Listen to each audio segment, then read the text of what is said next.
రైతులమ్మ నేరుగా ప్రతి ఇంటి గడప చేరగా మీ భవితకే భరోసా దూరదర్శన్ వేదికగా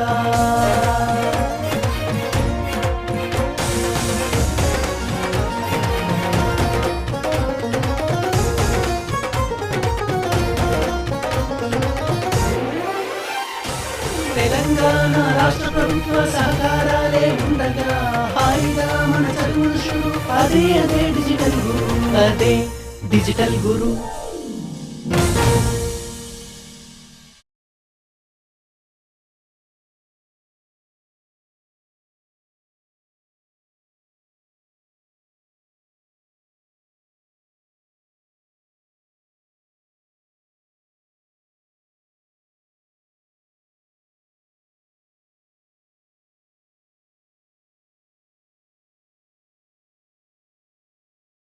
The Royal Tombs of Golkonda poem written by Sarojini Naidu, Tanni Nightingale of India antamu. Sarojini Naidu in fact is also from Hyderabad. In fact, you should always know a little bit about the poet or the author as part of the 15 chapters, poems and stories which are part of the syllabus. So in this case, Sarojini Naidu in fact wrote a number of poems. In fact, she was a poetess. Her collection of poems include The Golden Threshold, The Bird of Time, Songs of Life. There is also a poem called The Bangle Sellers, Death and the Spring, Death and Destiny. So if you know a few of the poems, in the answer you're also expected to write some of these names so that will convey a sense of familiarity, that you know, a sense of knowledge about that particular author. మనము exam లో రాసేటప్పుడు context poet అన్ని రాయాలి కాబట్టి మనం poetess గురించి కొంచెం తెలుసుకోవాలన్నమాట. Sarojini Naidu was a పోయెటెస్.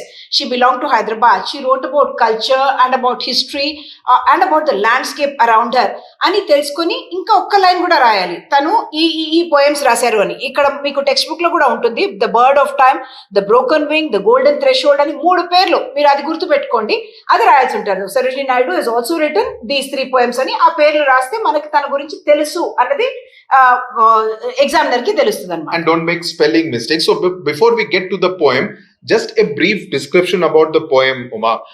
The poem is describing the tombs of the Quli Qutub Shah tombs, which are very close to the Golkonda fort of Hyderabad, the famous fort of Hyderabad. In fact, you can see them in the same frame from a distance when you're driving past. And the tombs are actually set amidst this beautiful gardens of Ibrahim Bagh, and every arch, in fact a lot of renovation work has also been undertaken at the Quli Qutub Shah tombs, and every arch, dome and gallery in these tombs is basically symbolic of the what we call the Quli Qutub Shah architecture.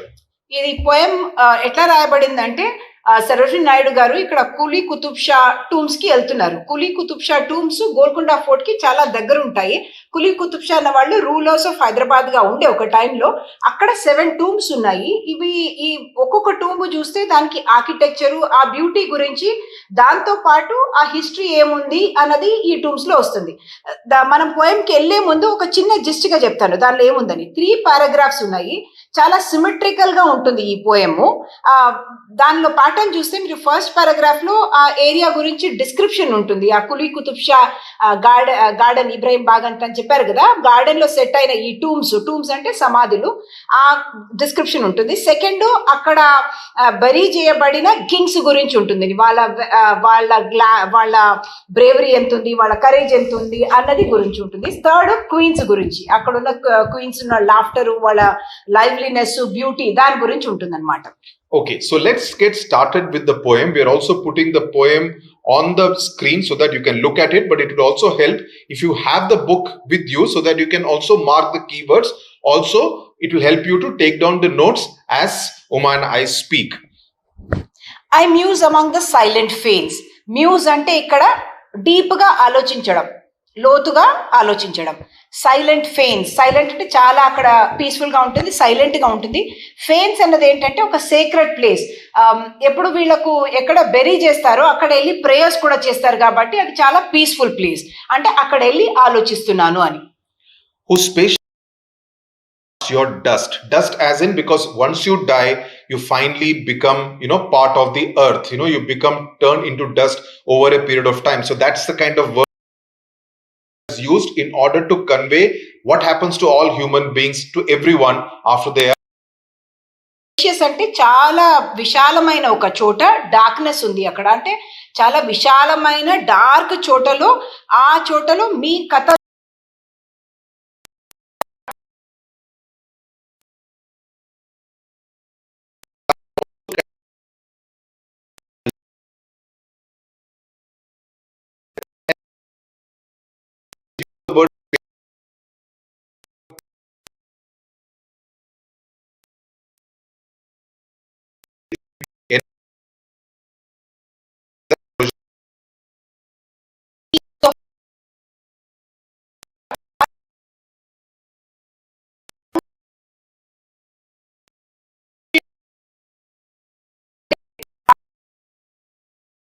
ని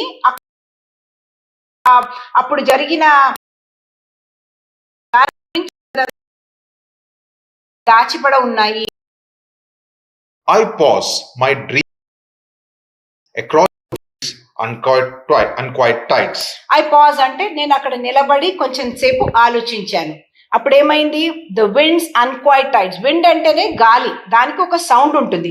అన్క్వైట్ అంటే quiet కి opposite అన్క్వైట్, అంటే దానికి sound ఉందన్నమాట. ఎట్లాంటి sound? Tides అంటున్నారు. Tides అంటే అలలు. యాక్చువల్లీ మనకి వేవ్స్ ఉంటాయి కదా, దానికి ఒక సౌండ్ ఉంటుంది కదా, అట్లా ఉందట. విండ్ సౌండ్ అలల్లాగా, అంటే చాలా silent place. Only sound that you can hear is ఆ విండ్ వస్తున్నది, అది అలలాగా ఒక సౌండ్ వస్తున్నది. The dreaming spirit is also kind of conveying the imagination and the mood of the poetess. You know that her spirit is that of someone who is actually dreaming and thinking about the time that would have existed at this place many years ago. Dreaming అనేది ఆ పాత కాలంలో వెళ్ళిపోతున్నారు. ఇప్పుడు తను అప్పుడు ఎట్లా ఉంటుంది ఇక్కడ అన్నది. The glimmering music of your spears, the laughter of your royal bride. Spears is essentially a weapon that is used in war. ఈటే అది దాని గురించి. గ్లిమరింగ్ అంటే అక్కడ సన్షైన్ కూడా వస్తుంది. ఆ సన్షైన్ ఆ స్పియర్స్ మీద ఒక డాన్స్ ఆడుతున్నట్టు ఉంటది. అది ఒక మ్యూజిక్ లాగా డిస్క్రైబ్ చేశారు. గ్లిమరింగ్ మ్యూజిక్ అంటే ఆ సన్షైన్, ఆ లైట్ అండ్ షేడ్స్ ఆ స్పియర్ మీద పడుతుంది, మెటల్ మీద. Because if you kind of recall, how does it look when, say, the sunshine is falling on the leaves or on water? It kind of gives you a slightly glimmering kind of an effect, and it kind of dances. It's almost like very musical. That's the kind of phrase which she has used, glimmering music. Music అన్నది use చేయబడింది. ఇంకో reason కూడా ఉంది. Spheres ఒకటికొకటి తగులితే అక్కడ ఒక sound వస్తుంది, అది music లాగా ఉంటుంది అన్నది. The laughter of your royal brides అంటే అక్కడ నవ్వు కూడా మనకు వినపడుతుందట. రాయల్ బ్రైడ్స్ అంటే పెళ్లి కూతుర్లు, అక్కడ ఉన్న పెళ్లి కూతుర్ల లాఫ్టర్ కూడా వినబడుతుంది. ఇది first paragraph. Then the second stanza, in vain, O kings, doth time aspire to make your names oblivion's sport. అంటే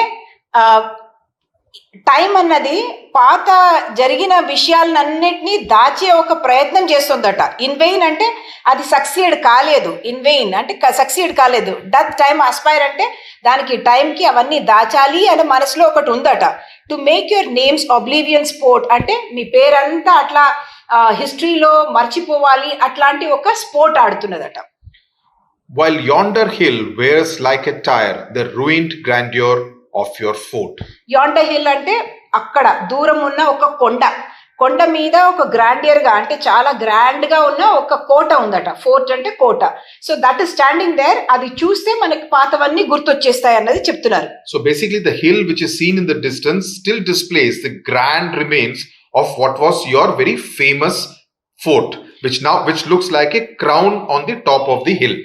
Those centuries falter and decline అంటే చాలా సంవత్సరాలు, హండ్రెడ్స్ ఆఫ్ ఇయర్స్ వెళ్ళిపోతున్నాయి. అప్పుడు ఇవన్నీ డిక్లైన్ అయిపోతాయి. కానీ your truant strong hold shall remain అంటే మీరు ఎక్కడ స్ట్రాంగ్ గా నిలిచారో అది మాత్రం ఇప్పుడు నిలబడి ఇప్పుడు కూడా ఉంది. So the memories have faded over a period of time. They have become weak, but these powerful structures still remain, and they remind us of the Qutub Shahi kings and queens who have ruled over this particular land. Embodied memories of your line అంటే ఇక్కడ line అనేది కాదు, ఒక generation తర్వాత Kings వాళ్ళ line అంటాం కదా, that is what they are referring to here. And incarnate legends of your reign. Incarnate అంటే హ్యూమన్ ఫామ్ లో వచ్చేది, అవతారం అన్నమాట. మీరు అప్పుడు లిజెండ్స్ అంటే ఇక్కడ of something that is famous stories అట్లా ఆఫ్ యువర్ రెయిన్ అంటే మీరు అక్కడ కింగ్ గా రూల్ చేసినప్పుడు ఉన్న స్టోరీస్ అన్ని అలైవ్ గా మన ముందు వచ్చేస్తున్నాయి. అంటే ఈ ఎంటైర్ పోయం లో ఆర్కిటెక్చర్ గురించి అనమాట. అక్కడున్న టూమ్స్ గురించి చూసి, ఆర్కిటెక్చర్ చూసి మనకు అప్పుడున్న కింగ్స్ వాళ్ళ వాలర్ గురించి, వాళ్ళ ధైర్యము, వాళ్ళు సంపాదించిన కీర్తి గురించి మనకు గుర్తొస్తుంది. Good. The third stanza, O queens, in vain old fate decreed your flower-like bodies to the tomb. అంటే క్వీన్స్ గురించి ఇప్పుడు డిస్క్రిప్షన్ అన్నమాట. What it says is that ఈ క్వీన్స్ ఎవరు ఉన్నారో వాళ్ళ బాడీస్ ఫేట్ వలన, ఫేట్ అంటే విధి వలన వాళ్ళ బాడీస్ టూమ్ లోకి అంటే సమాధిలోకి విధించబడినాయి అన్న విషయం అంటున్నారు అనమాట. ఫేట్ అంటే టైం వలన అట్లా మీ ఫ్లవర్ లైక్ బాడీస్ అంటే చాలా బ్యూటిఫుల్ గా ఉంటారు, డెలికేట్ గా ఉంటారు. అట్లాంటి క్వీన్స్ రాణీలదు శరీరము అక్కడ టూమ్ లోకి వెళ్ళిపోయింది. But at the same way, the memories of the queens also survive. People are still remembering the queens in spite of the passing of time. How did they remember that? అంటే అది ఎట్లా జ్ఞాపకం ఉంటుందంటే, death is in truth the vital seed. అంటే ఆ మరణంలోనే ఒక విత్తనం ఉంది, ఒక చాలా ఇంపార్టెంట్ ఒక విత్తనం ఉంది. ఆఫ్ యువర్ ఇంపెరిషబుల్ బ్లూమ్ అంటే అది అసలు మనము దాన్ని నాశనం చేయలేని ఒక విత్తనం ఉంది. దాని నుంచి బ్లూమ్ అంటే ఫ్లవర్స్ వచ్చేది, ఫ్లవరింగ్ అయ్యేది పేరు బ్లూమ్ అన్నమాట. Each newborn year the bulbuls sing their songs of your renaissant loves. Renaissant as in it kind of revives and talking about an old interest. Your beauty wakens with the spring to kindle these pomegranate grows. Pomegranate, again the red color fruit that you must have seen and eaten. Renascent loves అంటే పునర్జన్మ ఎత్తిన అలాంటి love అన్నమాట. చాలా పాతకాలం అయిన love. ఆ songs మళ్ళీ మనకు గుర్తుకొస్తున్నాయి. And your beauty వేకెన్స్ the spring అన్నది ఇక్కడ వసంతకాలం అన్నమాట. ఆ టైంలో ఎట్లా ఉంటుంది, పూలన్నీ బాగా బ్యూటిఫుల్ గా ఉంటాయి గార్డెన్ లో. పామోగ్రనేట్ అన్నది దానిమ్మ దాన్ని అది కూడా అక్కడ గ్రోవ్ అంటే గార్డెన్. ఆ దానిమ్మ గార్డెన్ లో ఒక స్ప్రింగ్ టైంలో ఎట్లా వస్తుందో అట్లా దాన్ని చూస్తే ఆ టైంలో క్వీన్స్ ఎట్లా ఉన్నారు, వాళ్ళ లాఫ్టర్ ఎట్లా ఉంది, బ్యూటీ ఎట్లా ఉంది అన్నది మనకి మళ్ళీ గుర్తుకొస్తుంది అన్నది ఈ పోయం సారాంశం. So kindle, the word kindle means essentially to inspire. So basically what the poetess Sarojini Naidu is saying is that your memories after death are like a second life, life after death, and so your lives are like flowers that cannot be destroyed. Because every new year the bulbul birds, which sings beautifully, sing their songs about your love, thus giving these stories, the stories about the queens, in new life, even though they are no more any now this every spring comes, your beauty reawakens in these pomegranate gardens. So that's what the poet is saying is that they have all come alive in these pomegranate gardens and talking about the sheer beauty about this kind of a life, that even though they are no more, these structures and these pomegranate gardens are actually bringing you back to life. అంటే అక్కడ సమాధి ఉంది, దాని around Ibrahim బాగ్ కూడా ఉంది. అక్కడ spring టైంలో flowers వస్తున్నాయి, పొమగ్రనేట్ గ్రోవ్స్ ఉన్నాయి. కాబట్టి అక్కడ క్వీన్ బ్యూటీ, తన యూత్, తన లాఫ్టర్ మళ్ళీ పునర్జన్మించినట్టు ఒక ఫీలింగ్ ఉందంట. So basically this is a poem about the past, but it's also a poem that is told in a very beautiful manner because it talks about nostalgia. When I say nostalgia, it essentially means when you speak about the past with a lot of fondness, when you feel good about the past, it is called as nostalgia. So the poetess here has tried to capture the beauty and the power of the tombs here, the Quli Qutub Shah tombs, and she suggests that the architecture and the landscape as in the gardens, the Ibrahim Bagh garden which is there, is so powerful that it succeeds in actually reviving the memories of the dynasty of the kings and queens. And the word, that line that Uma had mentioned, that she has very cleverly used the word line. Now the kings, their battles and the whole, the grandeur of their lives she feels that it still can be imagined. It can still be imagined when anyone goes to those Quli Qutub Shah tombs. Similarly, the queens with all their beauty and laughter can still be felt as though they are still around somewhere there. Because the place is so beautiful and creates that kind of an effect on any visitor that you feel that the queens are still somewhere there near those Quli Qutub Shah tombs. And she feels that the architecture is so powerful that it succeeds despite so much of time has passed. So many years and centuries have passed, it still manages to recreate that time. So that's why I said it's a feeling of nostalgia. Time has passed by, but these tombs are able to defeat the passage of time.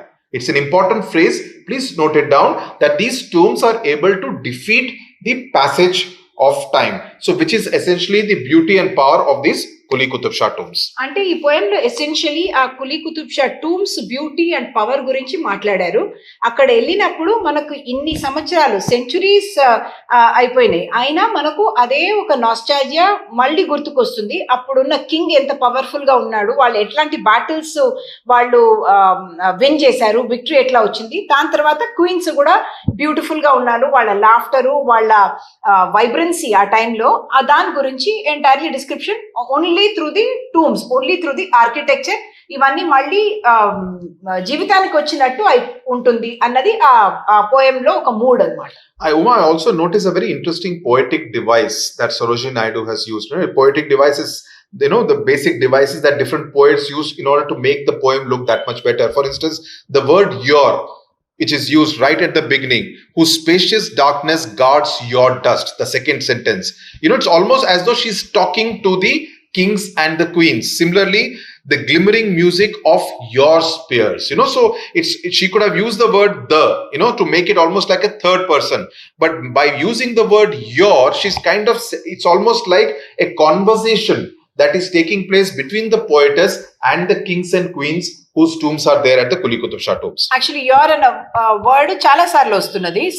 Second line లో వచ్చింది, fourth line లో వచ్చింది, మళ్ళీ ఈ line లో కూడా వచ్చింది. Laughter of your royal brides లో వచ్చింది. I muse among the silent fanes తర్వాత whose spacious darkness guards your dust. అంటే ఈ యోర్ అన్నది డైరెక్ట్ గా ఆ కింగ్స్ ని, క్వీన్స్ ని, ఆ మాన్యుమెంట్ ని అడ్రస్ చేసి పోయం రాయబడింది. So if you mention about this kind of a poetic device in your answer, it will definitely impress the examiners, because he or she will get the impression that, okay, the student has understood the poem at different levels, not just a basic analysis, but also in terms of the different poetic devices that have been used by the poetess. అంటే ఇవన్నీ మీరు అర్థం చేసుకోవడానికి, appreciate చేసుకోవడానికి బాగుంటుంది. Exam లో మీరు ఇంత డీప్ గా వెళ్ళాల్సిన అవసరం లేదు. మీరు బేసిక్ గా ఈ పోయం ఇక్కడ ఈ పోయటెస్ రాశారు, తను she was a poetess and a freedom fighter as well, she was called the nightingale of India, ఇట్లాంటి పోయమ్స్ తను రాశారు అని చెప్పేసి డైరెక్ట్ డిస్క్రిప్షన్ కి వెళ్ళిపోవచ్చు. ఏ లైన్ మీకు కాంటెక్స్ట్ లో ఇస్తారో దాని గురించి కాంటెక్స్ట్ చెప్పొచ్చు. The idea is to keep it simple, don't over complicate. But it's also important for you to understand the poem at its different levels. But yes, as Uma is saying, keep the answers extremely simple, but definitely give an introduction, give the context, give the explanation in the poem, and do a critical analysis. Those are the 4 parts in which you should do a poem. But we will be definitely doing a video at the end, after we have finished with all the 15 chapters, looking at how exactly you have to approach your examination paper. So I hope this is pretty much clear, and I hope you don't have any more doubts. But if you have any doubts, feel free to write to us, and we'll be more than happy to answer any queries that you may have. Thank you very much for watching. Thank you.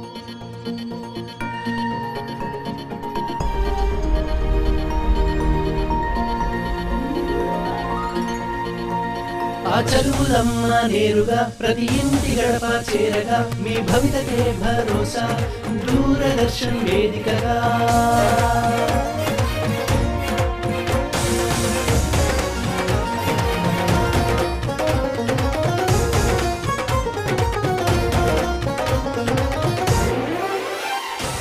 Telangana రాష్ట్ర ప్రభుత్వ సహకారాలే ఉండగా, హాయిగా మన చదువులు షురు. అదే digital గురు, అదే digital గురు.